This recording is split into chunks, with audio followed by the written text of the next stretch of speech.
Discord recently partnered up with chess.com where you can win free Nitro or a diamond membership on chess.com. So without further ado, let's go to the link in the video description. Once you're on the website, you have to log in or sign up for a new chess.com account if you already don't have one. Let's sign up for a new account real quick. You have to enter a username and email address in your password and click on the sign up button. You will be then prompted up with some promotions and stuff, but you can just skip them and complete your registration.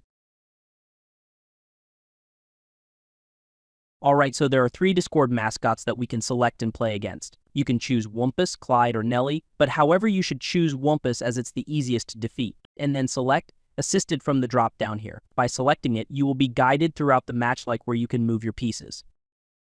Now, all you have to do is play as it guides you. You should be able to win or draw the match within 5 or 6 minutes.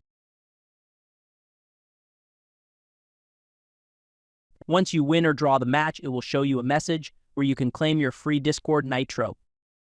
You can either claim it or send it to one of your friends.